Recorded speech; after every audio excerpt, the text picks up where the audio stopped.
Bismillahirrahmanirrahim. Assalamualaikum warahmatullahi wabarakatuh. Alhamdulillahirabbil alamin wa bihi nasta'inu wal umri dunya waddin. Asyhadu an la ilaha illallah wahdahu la syarika lah wa asyhadu anna Muhammadan abduhu wa rasuluh. Allahumma shalli ala sayyidina Muhammad wa ala ali sayyidina Muhammad. Amma ba'du. Pertama-tama marilah kita panjatkan puji dan syukur kehadirat Allah Subhanahu wa taala atas limpahan rahmat dan hidayahnya sehingga kita dapat dalam keadaan sehat ini melaksanakan kultum yang singkat ini. Sholawat serta salam semoga tetap tercurahkan kepada junjungan dan panutan kita Nabi besar Muhammad Sallallahu Alaihi Wasallam. Terlimpah juga kepada para keluarga, para sahabat, dan insya Allah kepada kita semua yang kelak mendapatkan syafaat di yaumul kiamah nanti. Amin ya rabbal alamin. Hadirin rahimakumullah.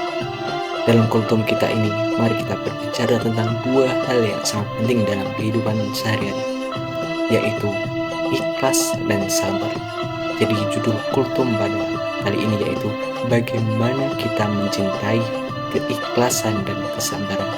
Seperti yang kita ketahui, ikhlas adalah kunci untuk membuka pintu hati yang sempit dan menjadikan kita pribadi yang lebih baik. Kita ketika berbuat sesuatu dengan ikhlas tanpa mengharapkan pujian atau imbalan dari orang lain, itu adalah bentuk cinta kita kepada Allah Subhanahu wa taala. Kita melakukan sesuatu semata-mata karena Allah Subhanahu wa taala dengan keyakinan bahwa Allah melihat dan menghargai setiap langkah kecil yang kita ambil. Ikhlas adalah sikap yang membebaskan diri dari rasa dengki, rasa iri terhadap orang lain yang memiliki kehidupan yang lebih baik dari kita. Ikhlas juga membuat kita menerima segala cobaan sebagai takdir yang harus diterima sebagai manusia yang bertakwa.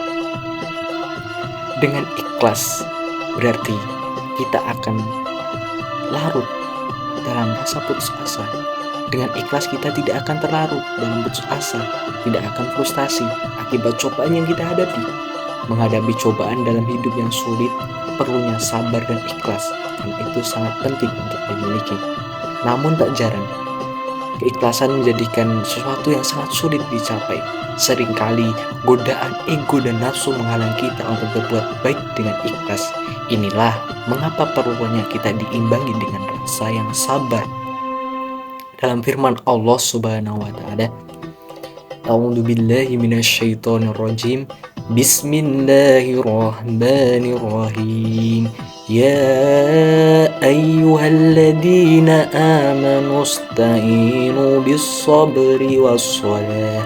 Innallaha ma'as-sabirin.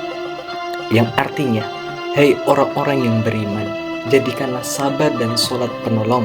Sesungguhnya Allah Subhanahu wa taala beserta orang-orang yang sabar. Hadirin, kesabaran adalah kunci untuk menghadapi segala cobaan dan rintangan yang ada di hidup ini. Tanpa kesabaran, kita mudah terjatuh dalam godaan putus asa dan kecewa. Rasulullah Shallallahu Alaihi Wasallam sendiri memberikan contoh yang sangat baik dalam hal kesabaran. Beliau menghadapi berbagai cobaan, berbagai rintangan, tantangan dengan kesabaran dan ketabahan, sehingga beliau bisa menjadi inspirasi jutaan orang di seluruh dunia ini. Maka dari itu Rasulullah sering disebut sebagai akhlakul karimah, yaitu contoh akhlak baik. Dalam kehidupan sehari-hari kita seringkali diuji dengan berbagai masalah dan kesulitan. Namun dengan adanya kesabaran yang teguh, keyakinan yang kokoh kepada Allah Subhanahu wa taala, kita dapat melewati cobaan tersebut dengan mulia. La yukallifullahu nafsan illa wus'aha. Artinya adalah Allah tidak membebani seseorang kecuali dengan kesanggupannya. Jadi cobaan yang dihadapi itu sesuai dengan standarisasi kita. Jangan mengeluh. Kita dapatkan cobaan yang ada itu karena Allah Subhanahu wa taala tahu bahwa itu cobaan yang bisa kita hadapi. Mari kita semangat untuk menghadapi cobaan tersebut. Jamaah sekalian, di sini saya akan menceritakan salah satu contoh cerita yang berada di zaman Nabi Muhammad SAW tentang bagaimana kita menjalani keikhlasan dan kesabaran. Cerita ini menceritakan tentang sahabat Nabi yaitu Ummu Sulaim dan Abu Talha. Diceritakan pada zaman dahulu ada seorang wanita cantik bernama Ummu Sulaim. Wanita cantik ini sangat diidam-idamkan, sangat disukai oleh kalangan pria dengan kecantikannya, dengan ketakwaannya kepada Allah. Dia adalah wanita yang ketika zaman itu adalah primadona wanita zaman itu. Kemudian ada seorang pemuda bernama Abu Talha. Abu Talha ini juga merupakan pemuda yang gagah, tampan, dan pemberani. Namun Abu Talha saat itu belum memasuki agama Islam.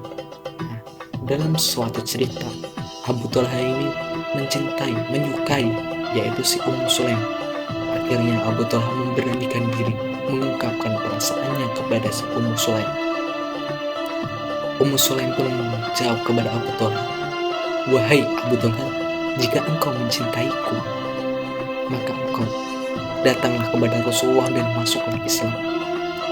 Jamaah sekalian, Abu Talha dengan keinginannya untuk menikahi Ummu Sulaim tersebut, dia datang kepada Rasulullah. Mari kita pikirkan, bagaimana jika seorang yang beragama non-muslim ingin masuk Islam dikarenakan dia menikah atau mencintai seseorang, apakah itu diperbolehkan? Baik, secara syariat memang kita masuk Islam karena atas Allah Subhanahu wa taala. Namun secara teori atau secara kita mencoba seperti yang ada itu diperbolehkan. Jadi tidak harus karena kita belum mengenal Islam. Bisa jadi karena dia mencoba untuk menikahi seseorang, dia mengenal Islam menjadi lebih baik, itu tidak masalah. Namun ketika Abu Talha datang kepada Rasulullah SAW, dia bilang, "Nabi Muhammad, aku ingin masuk Islam." Kemudian Nabi Muhammad menanyakan, "Kenapa engkau ingin masuk Islam, wahai Abu Talha?" Abu Talha menjawab bahwa dia mencintai seorang wanita yang bernama Ummu Sulaim. Syarat dari Ummu Sulaim dia harus masuk Islam. Nabi Muhammad kemudian bilang kepada Abu Talha bahwa jika kau ingin masuk Islam, maka perbaiki dulu niat dari Abu Talha yang tadinya karena ingin menikah, maka harus diperbaiki, yaitu niat karena Allah Subhanahu wa taala. Akhirnya Abu Talha pun masuk Islam dan bersyahadat di hadapan Nabi Muhammad SAW. Dan saat itu juga Abu Talha dinikahkan dengan Ummu Sulaim. Singkat cerita, mereka bagaikan pasangan yang romantis, pasangan yang ideal di masa itu. Karena syarat dari Ummu Sulaim kepada Abu Talha adalah supaya Abu Talha menjadi orang yang Islam, dia harus selalu menaati Rasulullah. Maka ketika itu Abu Talha diminta untuk datang pada Rasulullah, dia harus mau. Nah, ketika itu Rasulullah SAW meminta kepada Abu Talha untuk datang dan melaksanakan dakwah di negeri seberang atau tidak di Mekah. Saat itu dengan berat hatinya dia meninggalkan istri tercintanya. Dan saat itu juga sebenarnya Abu Talha dan Ummu Sulaim sudah dikaruniai anak yang soleh, anak yang baru berumur 1 tahun. Dia adalah anak yang rupawan. Tapi dengan berat hatinya ketika anak yang masih belita seperti itu harus ditinggalkan dalam keadaan dia harus menjalankan perintah dari Rasulullah, maka Abu Talha dengan keikhlasan hatinya menjalankan perintah tersebut. Akhirnya Abu Talha berangkat ke negeri seberang untuk melaksanakan dakwah. Setelah 3 tahun lamanya, Abu Talha kembali menemui Rasulullah SAW bahwa dia telah selesai berdakwah di negeri seberang. Kemudian Abu Talha datang ke rumahnya dan disambut dengan hangat oleh istri tercintanya yaitu Ummu Sulaim. Dia memberikan kehangatan, dia memberikan semua rasa cinta, rasa rindunya yang ada di Abu Talha. Ketika itu Abu Talha benar-benar rindu dengan anaknya, rindu dengan istrinya. Saat itu juga Ummu Sulaim memberikan rasa cinta pada malam itu. Dia memberikan kerinduan yang selama ini dipendam mereka. Setelah malam berlalu, akhirnya pagi pun datang.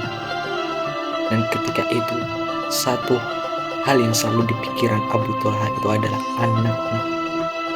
Dia ketika datang disambut oleh istrinya, saat itu belum menemui anaknya.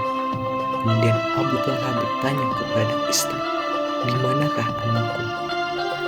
Abu Thalha hanya menanyakan hal tersebut kepada istrinya. Istrinya menjawab, "Wahai Abu Thalha, apakah jika aku mengatakan ini, apakah kau akan mengerti?" Kemudian Abu Thalha menjawab, "Bagaimana istriku?"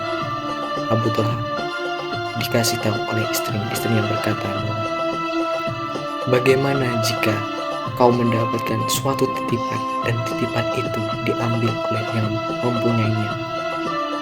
Abu Thalha pun menjawab, "Aku akan mengembalikannya dengan ikhlas." Nah, disitulah Ummu Sulaim menceritakan bahwa ketika kepergian Abu Thalha dalam dakwah, dia menjelaskan bahwa anaknya yang masih balita, anak yang masih kecil itu meninggal dunia atau diambil oleh Allah Subhanahu wa Ta'ala. Ketika itu Abu Thalha yang tadinya mendapatkan kenikmatannya, tadinya mendapatkan sambutan yang hangat, menjadi merasa marah. Dia marah kepada istrinya, kemudian datang kepada Rasulullah SAW dan datang kepada Rasulullah, "Hei Rasulullah, bagaimana ini? Istriku telah berbohong kepadaku. Dia tadi malam dia memberikanku kenikmatan, tadi malam dia memberikanku kehangatan, tapi apa? Ternyata dia berbohong kepadaku. Dia berbohong bahwa anakku telah meninggal." Rasulullah. Akhirnya apa? Abu Thalha dinasihati oleh Rasulullah SAW bahwasanya, "Hei Abu Thalha, sesungguhnya istrimu telah memberikan pelajaran tentang ikhlas kepada dirimu." Mendengar kata itu, Abu Thalha beristighfar kepada Allah Subhanahu wa Ta'ala dan mengucapkan keikhlasannya. Jamaah sekalian, hidup ini adalah perjalanan yang penuh dengan lika-liku. Namun Allah Subhanahu wa Ta'ala berfirman, "Sesungguhnya bersama kesulitan ada kemudahan." Sesungguhnya bersama kesulitan ada kemudahan. Quran Surat Al-Insyirah. Allah Ta'ala menjanjikan bahwa setiap cobaan pasti diiringi dengan kemudahan. Oleh karena itu, kita sebagai hambanya harus bersabar menghadapi cobaan tersebut. Hadirin sekalian, ada satu kata mutiara yang disampaikan oleh Umar bin Khattab yang menurut saya itu adalah kata-kata penyemangat yang sangat baik. Umar bin Khattab berkata, "Aku tidak takut sesuatu pergi dariku, karena jika itu bukan takdirku, maka tidak akan menjadi milikku. Aku juga tidak takut sesuatu hilang dariku, karena jika itu bukan milikku, maka tidak akan pernah menjadi milikku. Begitupun sebaliknya, aku tidak takut tentang apa yang akan terjadi padaku, karena jika itu takdirku, maka akan mendekatiku dengan cara yang sebaik mungkin." Mari kita saling mencintai keikhlasan dan kesabaran dalam setiap langkah hidup kita. Dengan begitu, kita akan mendapatkan ridho Allah Subhanahu wa Ta'ala dan menjadi manusia yang lebih baik. Demikian kultum yang singkat ini, semoga bermanfaat bagi kita semua. Kurang lebihnya mohon maaf. Fastabiqul khairat. Wassalamualaikum warahmatullahi wabarakatuh.